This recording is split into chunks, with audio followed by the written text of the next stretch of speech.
Eu quero pegar do verso de número 24 ao 27, ou seja, os 4 últimos versículos do capítulo 17 do Evangelho de Mateus.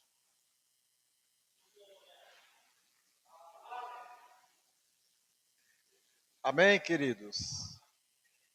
Já tem alguns aí na misericórdia, mas Deus é misericordioso, eles vão achar. A partir do verso de número 24, o texto discorre assim: Chegando eles a Cafarnaum, aproximaram-se de Pedro os que cobravam o imposto das 2 dracmas, ou algumas versões da de dracmas, e perguntaram: Não paga o vosso mestre as 2 dracmas? Respondeu ele: Sim. E entrando em casa, Jesus se lhe antecipou, dizendo: Que te parece, Simão? De quem cobram os reis da terra os impostos ou o tributo? Dos seus filhos ou dos estranhos? Respondeu-lhe Pedro: Dos estranhos. Disse-lhe Jesus: Então os filhos estão isentos, mas para que não os escandalizemos, vai ao mar, lança o anzol, tira o primeiro peixe que subir, e abrindo-lhe a boca, encontrarás um estáter. Toma-o e dá-o por mim e por ti. Santo Deus, Pai querido, neste momento, ó Senhor, te pedimos direção do teu Santo Espírito na exposição da tua palavra, Deus. Ó Senhor, abre a nossa mente, Deus, clareia o nosso entendimento para a compreensão da mesma. Eu te peço, meu Senhor da glória, que possamos, ó Deus, deixar com que a tua palavra nutra os nossos corações nesta noite. Em o nome de Jesus. Amém. E podeis assentar. Meus queridos e amados irmãos, esse texto que se encontra no capítulo 17 do Evangelho de Mateus, ele traz umas informações muito claras para nós. As informações contidas nesses versículos é de fácil compreensão. Mas nesta noite eu quero tirar algumas informações até então ocultas nesse texto, para que nós possamos de fato entender quem é Jesus e poder compreender os seus atributos como o Filho de Deus e, por que não dizer, o próprio Deus. Mas a título de introdução, eu quero trazer algumas informações contidas neste texto. E eu quero apresentar e compartilhar com a igreja nesta noite algumas singularidades que existem nesse texto. Primeiro, apesar de estar contido no Evangelho de Mateus, Evangelho esse tido como o primeiro dos sinóticos, seguido de Marcos e Lucas, apesar de ser sinótico, mas só Mateus vai narrar esse episódio. Aí eu fico pensando, pastor, eu fico imaginando, será porque se trata de imposto? Será que pelo fato de Mateus, antes do seu chamado, ainda conhecido como Levi, ali na coletoria em Cafarnaum,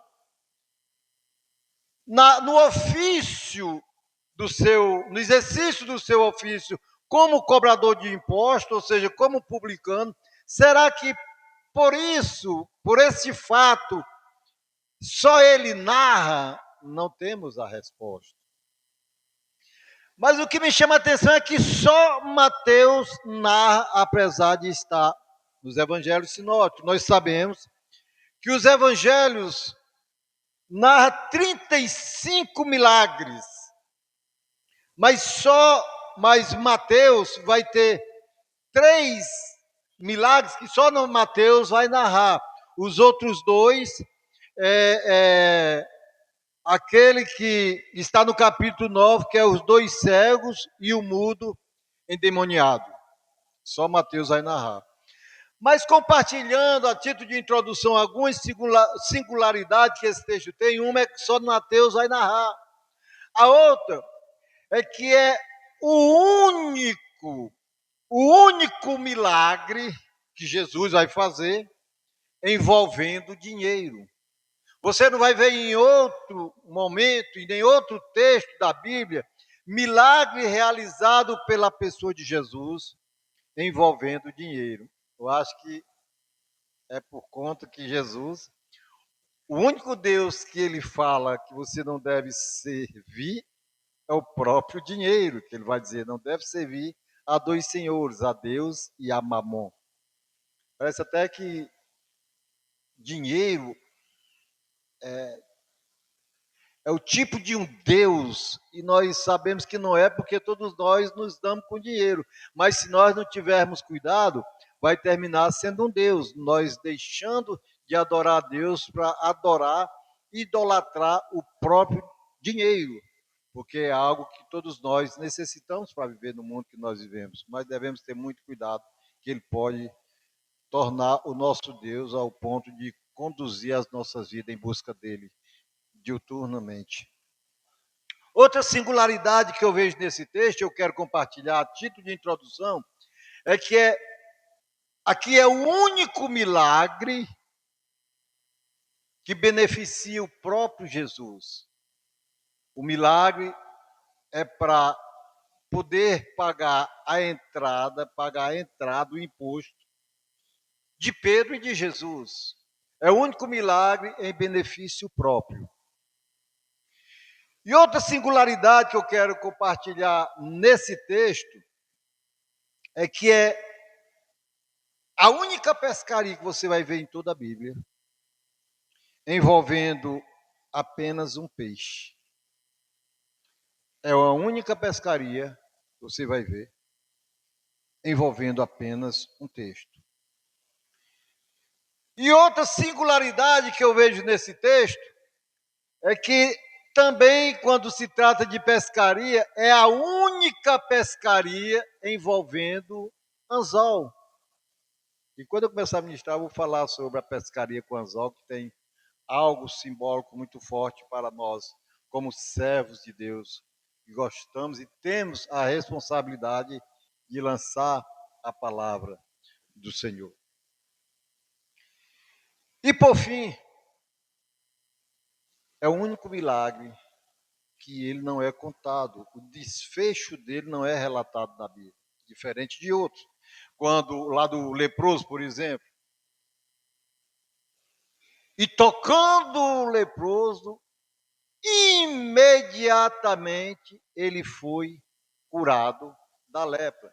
Aqui não é contado o milagre. Isso são algumas singularidades que eu queria compartilhar com a igreja nesta noite. Mas vamos à ministração da palavra. Queridos, Jesus, ele chega em Cafarnaum. Sabemos que o ministério de Jesus, a maioria, eu acho que todo o ministério de Jesus, exceto alguns momentos que ele se dirige a Jerusalém, foi ali na Galiléia de Gentil, porque a residência dele era em Cafarnaum. Pedro morava em Cafarnaum. E isso faz valer essa questão de Jesus ter o seu ministério, a maior parte dele, em Cafarnaum, ali naquela região da Galiléia, isso faz valer o que diz o profeta Isaías, terra de Zebulon e Naftali, né? Então, aí traz uma informação mais precisa do cumprimento do que o profeta mais messiânico de toda a Bíblia relata no seu livro. E ele chega ali em Cafarnaum, aí se aproximam logo de quem? Os cobradores de impostos se aproximam logo de quem? De Pedro. Pedro não pensa para responder. Pedro ele é muito impossível, nós sabemos disso. Ele não pensa. E em alguns momentos eu vejo que Pedro toma atitudes que muitas das vezes nós não tomamos quando se trata daquilo que Jesus, Deus, quer que façamos. Veja que quando ele se espanta, quando ele se assusta com Jesus andando sobre as águas, ele diz: será que é um fantasma? Jesus diz assim: não sou eu. E ele manda eu ir até você. Ele diz: vem. Ele não perguntou aos amigos se podia ir. Ele não perguntou àqueles que estavam no barco se podia ir. Quando Jesus diz vem, ele já está andando. E muitos falam de Pedro dizendo assim: ah, mas ele afundou. Aí eu pergunto para todos nesta noite: quem nunca afundou nessa terra? Mas o mais importante que nós devemos entender é que ele viveu um momento sobrenatural com Jesus. Ele caminhou sobre as águas. E o que eu acho em Pedro também é que a gente fala muito da incredulidade dele. E será que nós temos respaldo para falar da incredulidade de Pedro? Quando ele começa a afundar, o barco não está distante. E os discípulos ainda estão no barco. Mas quando ele começa a afundar, ele não volta nadando. Será que ele não sabia nadar? Um pescador? Ele não pede socorro aos amigos, aos discípulos que estão no barco, para que o barco se aproxime. Quando ele começa a afundar, ele diz: salva-me! Ele estava com os olhos fitos em Jesus. Aí me leva a lembrar de Isaías 45, 22, quando diz assim: olhai para mim e sereis salvos, todos vós, confins da terra, porque eu sou Deus e não há outro. Devemos olhar só para Jesus, independente das circunstâncias, porque a nossa fé na pessoa de Jesus, ela deve ser ultra circunstancial. E perguntam para Pedro,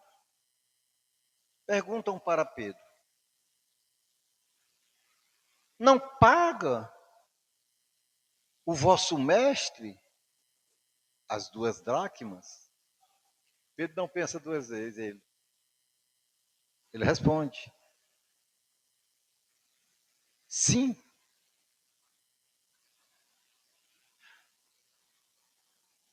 E quando ele entra, Jesus se antecipa e diz: que te parece, Simão? De quem cobra? De quem cobram os reis da terra o imposto e os tributos? Dos seus filhos ou dos estranhos? Porque Jesus não era para pagar imposto. Lembra do que Saul diz? Quem vencer o Golias, toda a sua família, todos os seus descendentes estão livres de impostos.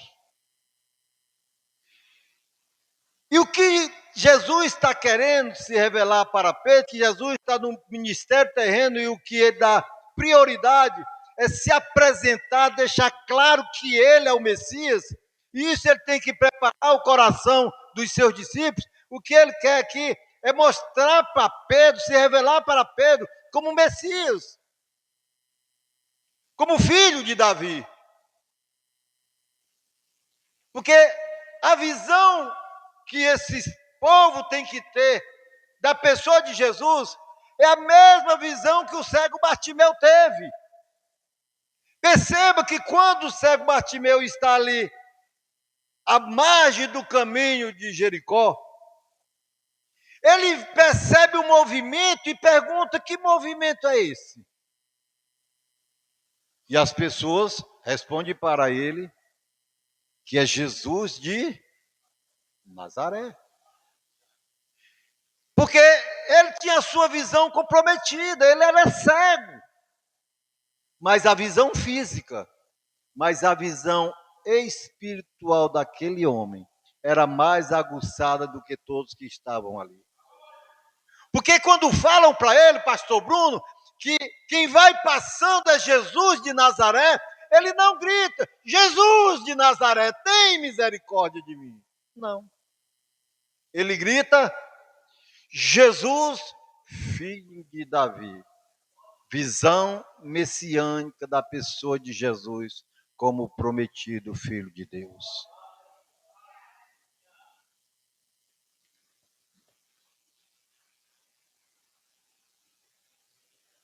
O que te parece, Simão? Quem cobra os reis da terra, imposto ou tributo? Jesus não era só filho de Davi como descendência humana. Ele é da tribo de Judá, ele é descendente lá da cidade de Belém, a gente sabe disso. Mas ele é o Filho de Deus. Ele tem uma dupla cidadania, pastor Lima. Ele tem a cidadania da terra e ele tem a cidadania do céu. Ele é Deus. E as pessoas têm dificuldade de entender isso. Lembra quando ele se encontra com os líderes religiosos, lá em João capítulo de número 5, quando ele diz: examinais as escrituras, porque sabeis ter nela a vida eterna. E são estas escrituras que de mim testificam.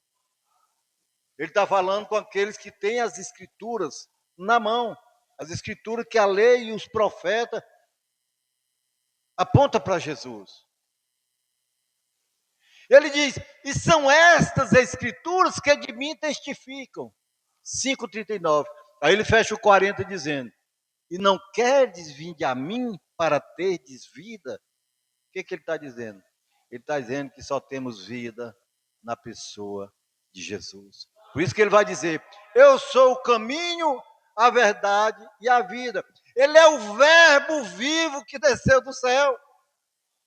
Nós só temos vida na pessoa de Jesus. Sem Jesus, todos estávamos mortos, todos nós estávamos mortos.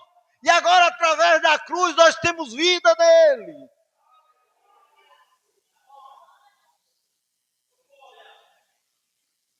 A morte, para nós, a morte é a decomposição do corpo físico.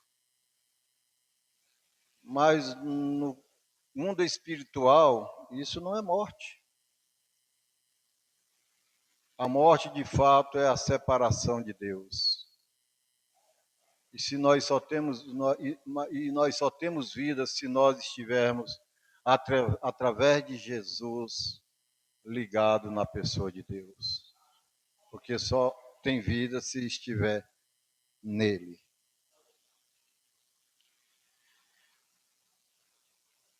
Então os filhos estão isentos. Mas para que não os escandalizemos. Essa é uma lição para nós que nós deveríamos aprender. Certa feita, me convidaram para ir para tal de um panelaço, fazer movimento, bater panela aí como movimento por conta de tronos terrenos. Eu disse, eu não fui chamado para isso. Ele tinha direito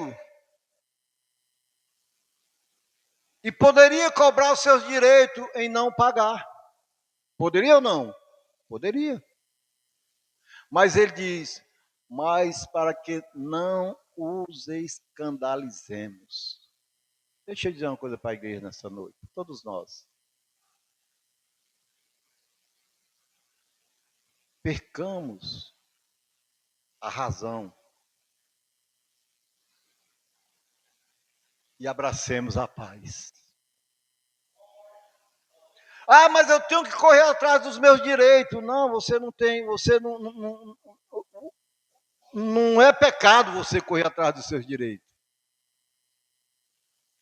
Mas se nós pudermos renunciar à razão e ficar com a paz, Você pode ser até chamado de besta. É crente ainda mais besta, né? Mas uma coisa eu tenho a mais absoluta convicção. Você vai mover o coração de Deus.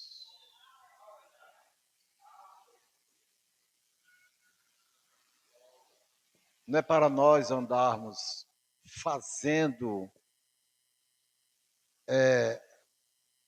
Tem cristãos que levam as suas causas, até envolvendo o ministério,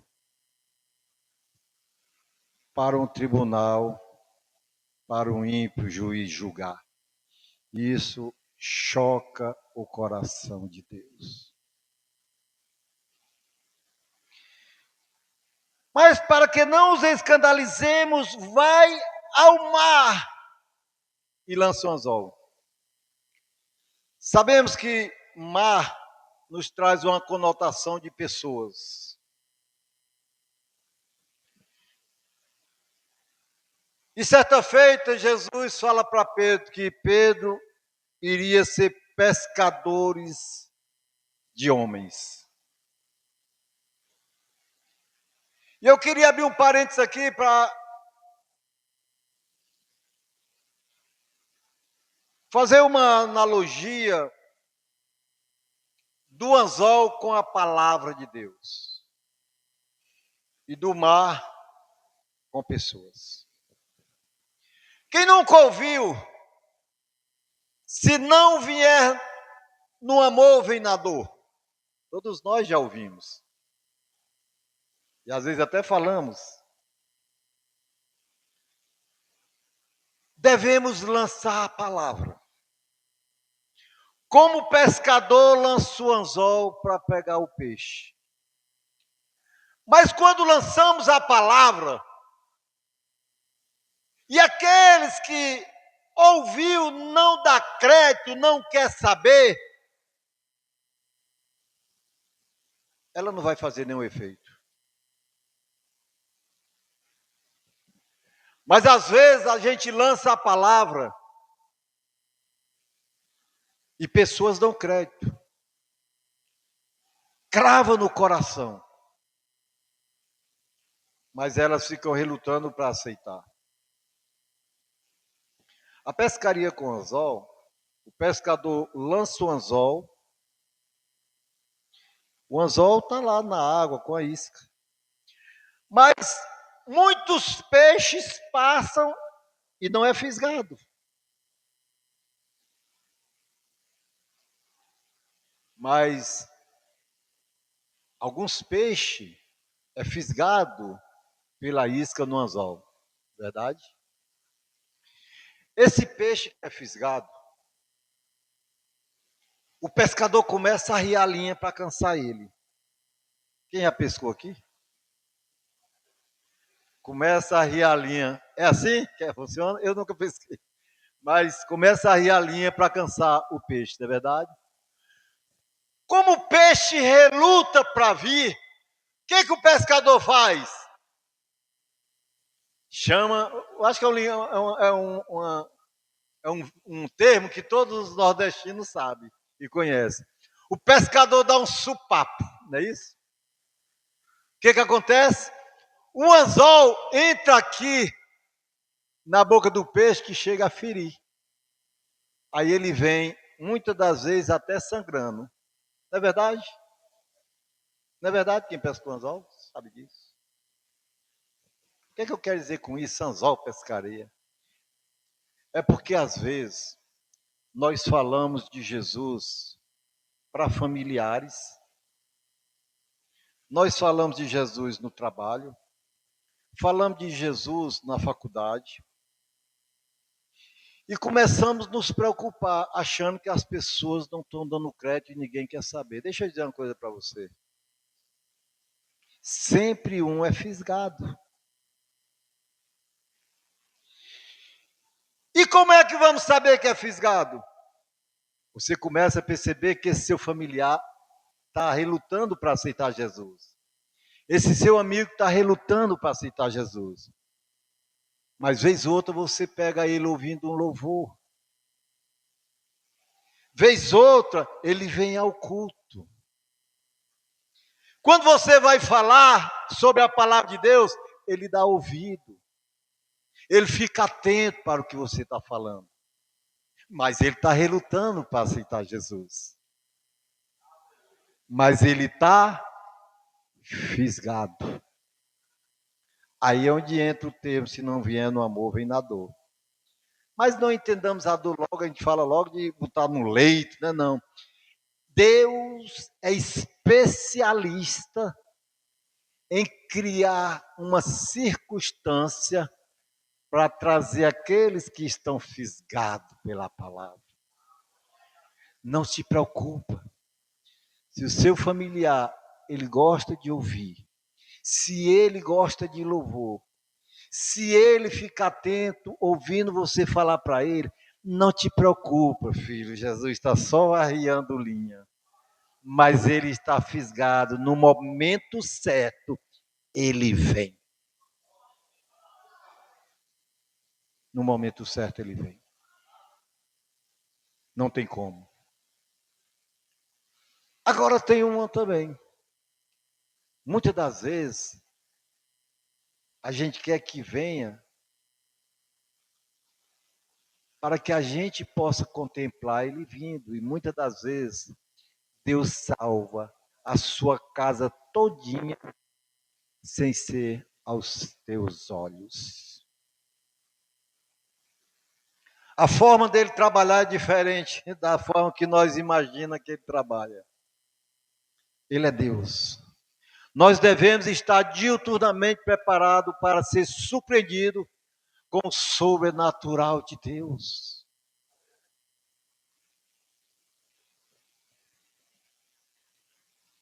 Vai ao mar, lança o anzol. E Pedro não questiona.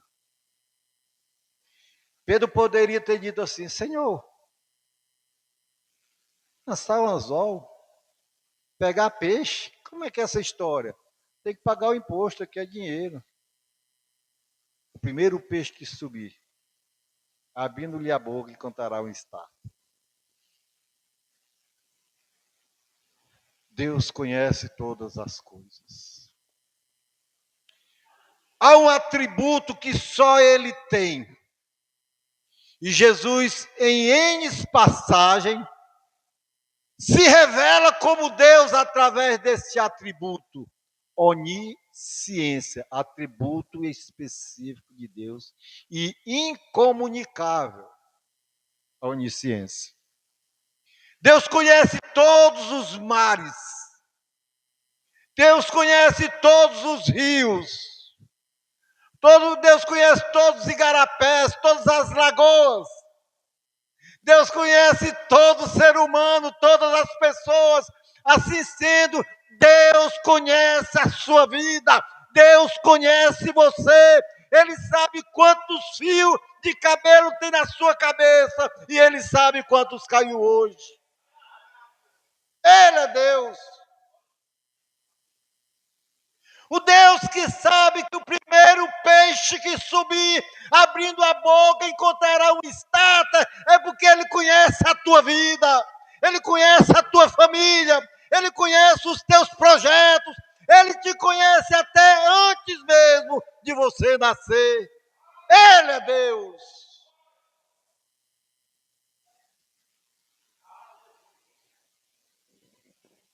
Primeiro peixe que subir, encontrará uma estátua.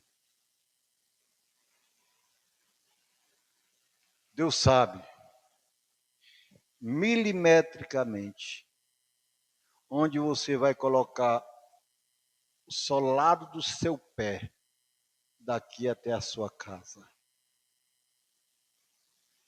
Deus sabe o que vai realizar na tua vida. Coisas que tu nem imagina, talvez você esteja projetando outra coisa, mas Ele tem algo diferente para você. Exemplo, Ezequiel. Ezequiel, filho de sacerdote, automaticamente ele passava a ser sacerdote ao completar 30 anos de idade. porque o seu pai, Búzios, era sacerdote. Aquele jovem, não tem a menor sombra de dúvida que ele estava se preparando para assumir o ofício sacerdotal. Só que, quando ele vem completar 30 anos de idade, ele está há 5 anos já no cativeiro babilônico. Você vai ver essas informações no primeiro capítulo do seu livro. E ele tem uma visão do céu. Deus levanta ele como profeta. E ele estava se preparando para ser sacerdote. E Deus levanta ele para pregar a uma nação rebelde. E Deus diz: olha, tu prega a este povo, quer ouça, quer deixe de ouvir, porque são casa rebelde, mas não seja rebelde como a casa rebelde. Prega a eles. Certa feita, Deus se revela através desse atributo específico que é a onisciência para a pessoa de Ezequiel, lá no vale dos ossos secos. O que acontece ali? Deus leva Ezequiel até aquele vale e revela para Ezequiel o que passa na mente do povo ali no cativeiro. O que passava na mente do povo ali no cativeiro? Que jamais eles retornariam para Jerusalém. É isso que Deus está revelando para o profeta. O que você está vendo? Um vale cheio de ossos sequíssimo. Ou seja, não há mais perspectiva desse povo voltar para a sua terra. Aí Deus fala para Ezequiel: porventura, podem reviver estes ossos? Que pergunta. Se o profeta diz sim, era a presunção do profeta. Se o profeta diz não, era limitar o poder de Deus. O profeta responde para Deus: tu sabes. O profeta está dizendo: Senhor, eu não sei de nada. Tu sabes. Porque só Deus sabe todas as coisas. Nós não sabemos do que somos capazes. Às vezes a gente, pelo impulso de um momento, a gente diz: não, se tal acontecer algo, eu agia desta forma. Mas nós não nos conhecemos, mas Deus conhece. Ele sabe todas as coisas. Ele sabe o que está passando na mente de cada um de nós nesta noite. Talvez você pense que veio aqui porque não tinha o que fazer. E talvez você esteja aqui pensando como vai ser amanhã, como vai resolver determinadas situações amanhã. Talvez sua mente esteja envolvida em coisas que você não tem a mínima noção do que Deus já resolveu para você. Por isso que todos nós, vez outra, contamos testemunhos, e os testemunhos que contamos sempre foi por ser pego de surpresa. Porque o nosso Deus, Ele é um Deus que Ele age independente das impossibilidades que nós criamos em nós mesmos. Certa feita,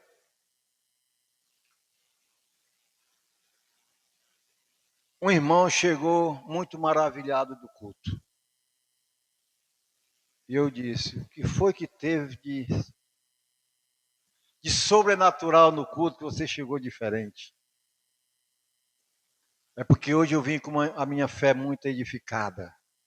Eu digo: por quê? O que aconteceu? Aí ele falou: uma pessoa deu testemunho da cura de um câncer. E eu disse, mas como? A pessoa mostrou o exame antes e depois. Aí eu disse, mas por que você voltou edificado?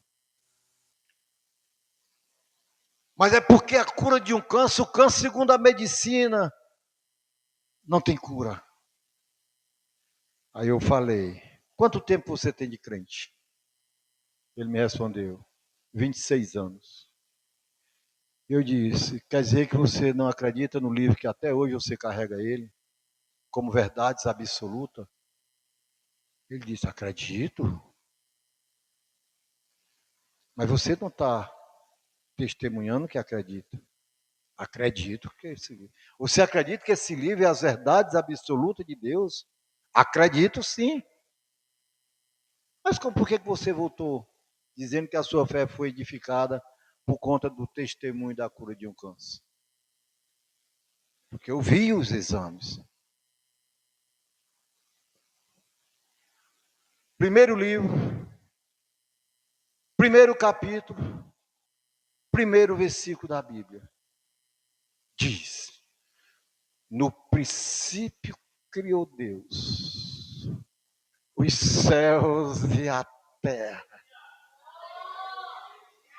Um Deus que criou céu e terra. O que é o câncer para esse Deus?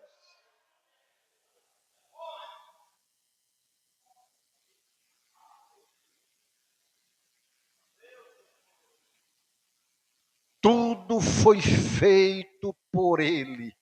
E sem Ele, nada do que foi feito se fez. Não há nada impossível para o nosso Deus. Ele ultrapassa, ele transpõe todas as impossibilidades criadas por nós.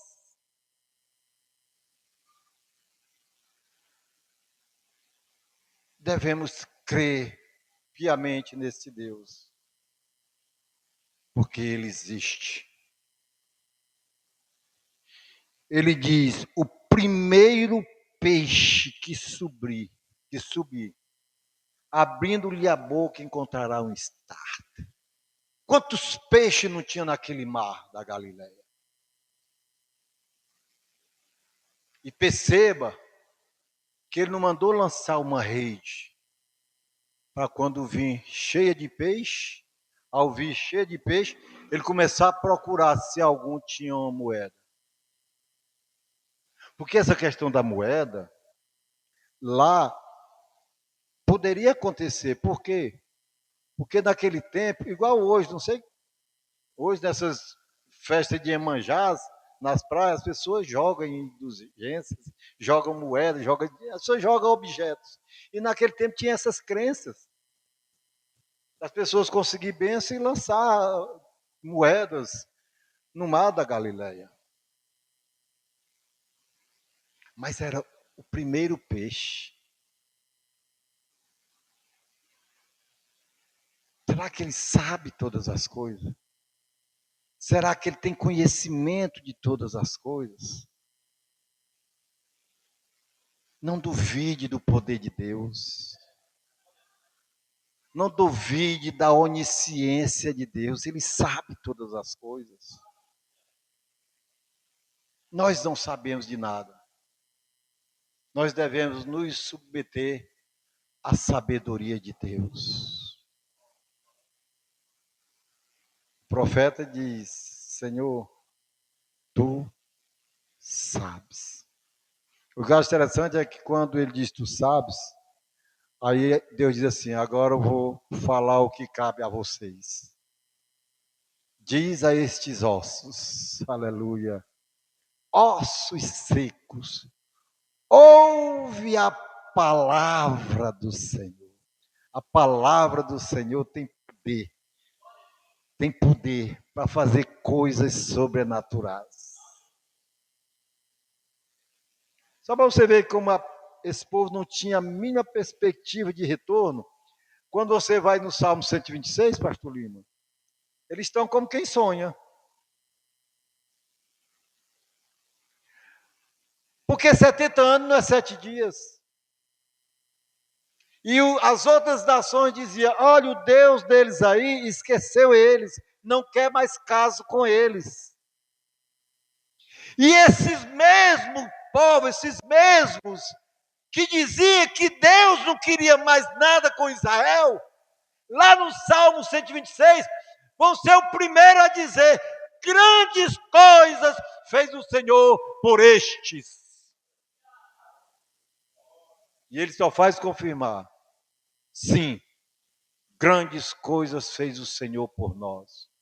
Por isso estamos alegres. Nós temos motivos de alegria, porque grandes coisas o Senhor fez por todos nós, sem exceção.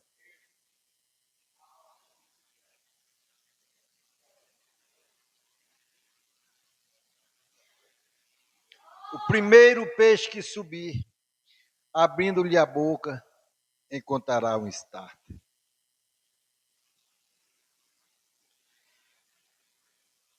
Aí ele continua dizendo,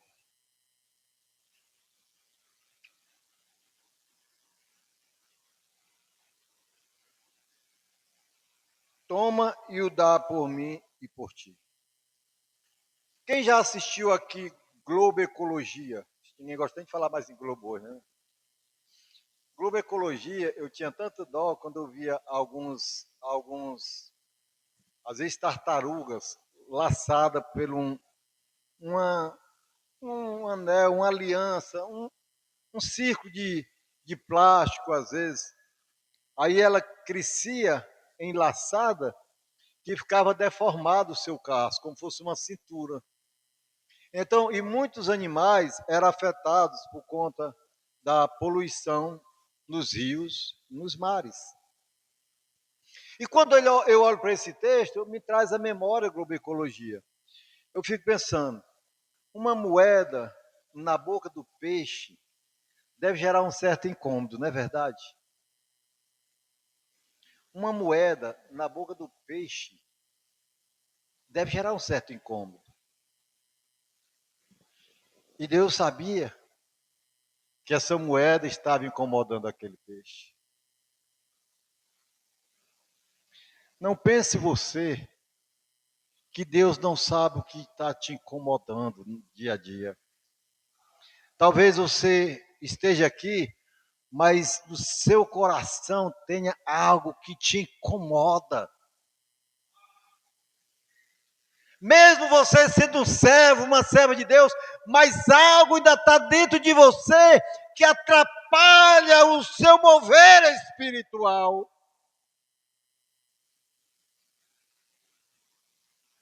Quantas feridas não espremidas, tumores, quantos ressentimentos muitas das vezes fica dentro de nós e nós não conseguimos nos libertar e atrapalha a nossa vivência espiritual. Tem dia que viemos para a igreja, aí tem até um termo que diz só a graça, né? E às vezes é muito perceptível. Tem dia que nós vemos pessoas que servem a Deus, mas a gente olha para o semblante, algo está incomodando, algo está atrapalhando você ter uma vida centrada em Deus. Porque nós vivemos num mundo onde nós somos afetados pelas coisas do mundo. Nós somos cristãos, mas o pecado está em nós. Eu costumo dizer que nós somos vulcões adormecidos. Se nós não vigiarmos, entramos em erupção. E as lavras são muito danosas. Por isso que nós devemos estar sempre vigilante. Porque muitas das vezes algo, mesmo nós não tendo mais condenação, porque foi cravado na cruz o preço da culpa, mas às vezes nós ainda temos mazelas que incomodam o nosso caminhar espiritual. Às vezes é relacionamentos, às vezes são dívidas do passado, não estou falando de dívidas em N contexto que envolve a nossa vida e atrapalha. Às vezes estamos lendo a palavra de Deus e de repente nós paramos no versículo, começamos a meditar e aquilo nos leva a um passado que nós ficamos ali estagnados e ficamos pensando, será? Por isso que Paulo sabiamente vai escrever dizendo, nenhuma condenação há para quem está em Cristo Jesus. E vez ou outra nós devemos estar lembrando desse texto, porque muitas das vezes o inimigo quer nos trazer à tona o nosso passado.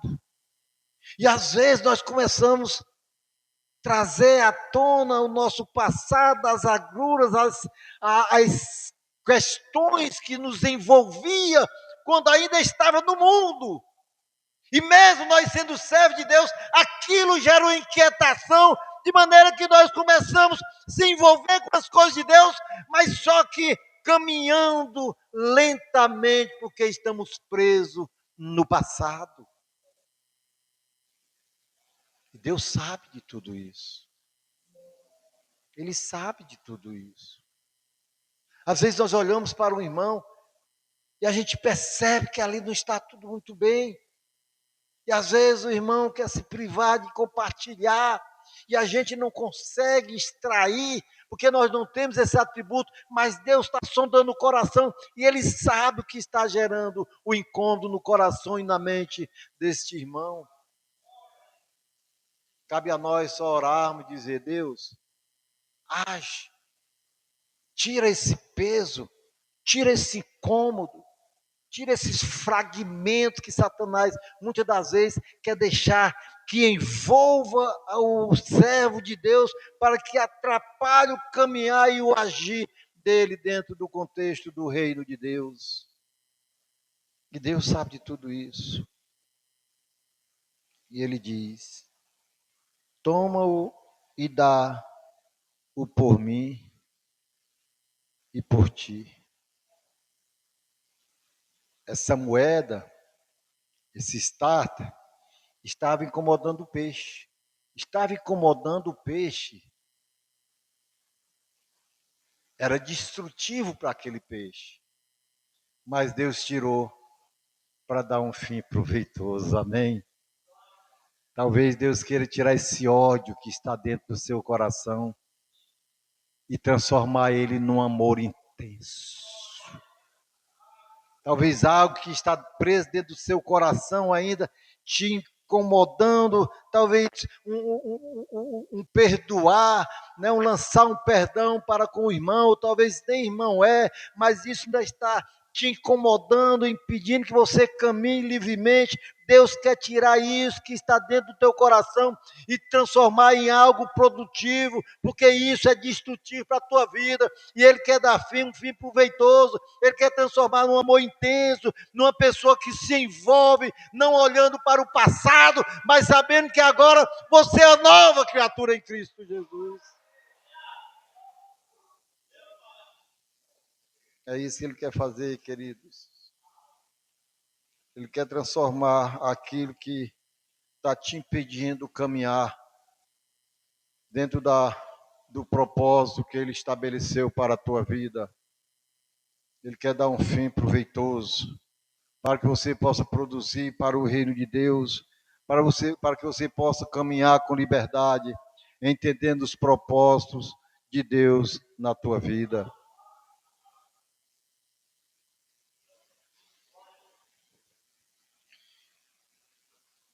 Quando aquela viúva, que o credor quer levar os seus 2 filhos,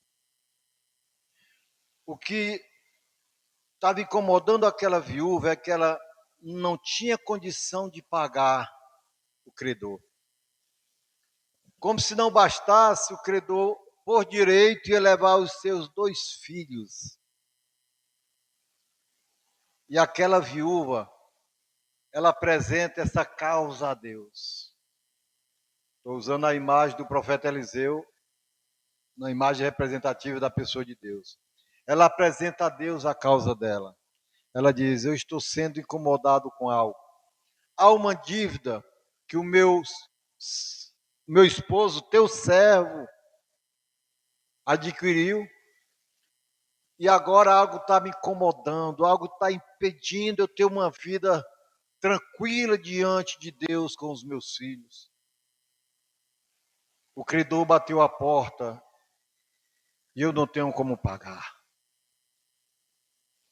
E ele vai levar os meus 2 filhos no lugar da dívida.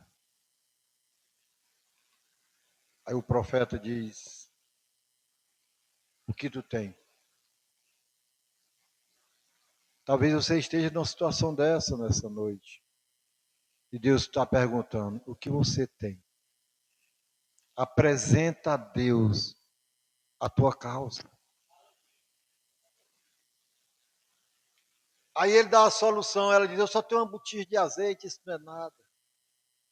Calma, não é nada para você. Mas esse nada eu vou transformar em tudo.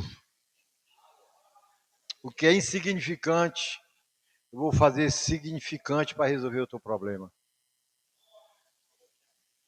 Vai na vizinhança, pega as vasilhas. Tomara que Deus não faça conosco, né, irmãos? Mandar nós depender de vizinho, né? Complicado, né? Depender de vizinho. Os nossos relacionamentos com os vizinhos tem que ser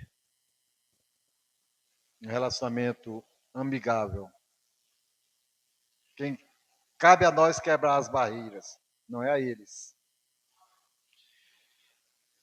Ela consegue, as vasilhas começam a encher de azeite.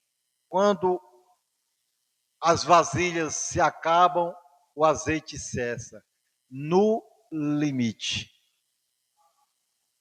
Deus manda ela vender os azeites, os vasos com azeites, para pagar a dívida. Estava resolvida ou não estava? Ela só queria pagar a dívida. E Jesus, Deus no limite, cessou o azeite porque não tinha mais vasilha. Agora vende o azeite, paga a tua dívida e vive tu e teus filhos do resto que sobrar.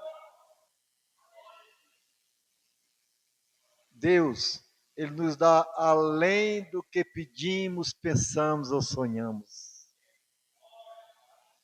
Deus sabia que aquela mulher, a necessidade dela não era só pagar a dívida. Ela tinha uma necessidade de viver com os seus filhos, porque o seu esposo tinha morrido. Deus sabe todas as coisas. E aquilo que é problema para nós, se nós apresentarmos a Ele, Ele vai dar um fim produtivo e proveitoso. Por mais que para nós seja danoso, basta apresentarmos a Ele.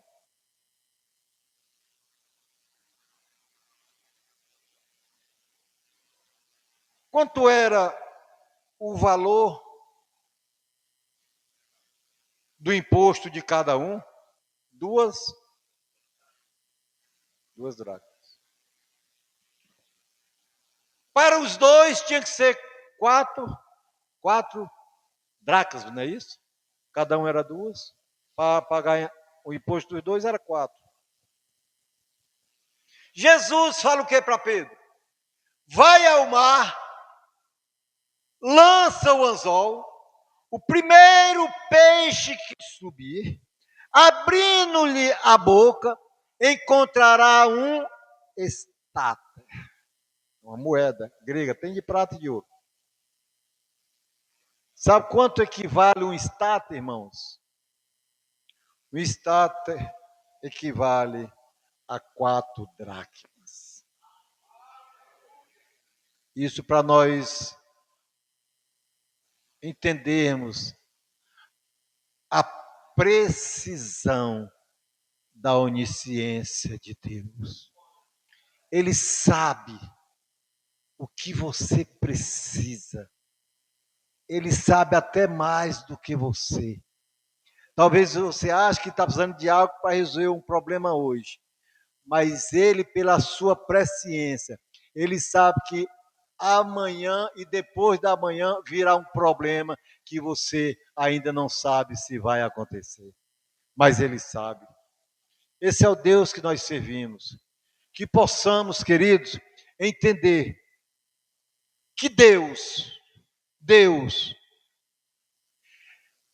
Ele faz as coisas tão extraordinárias nas nossas vidas, que até nós nos surpreendemos dia após dia.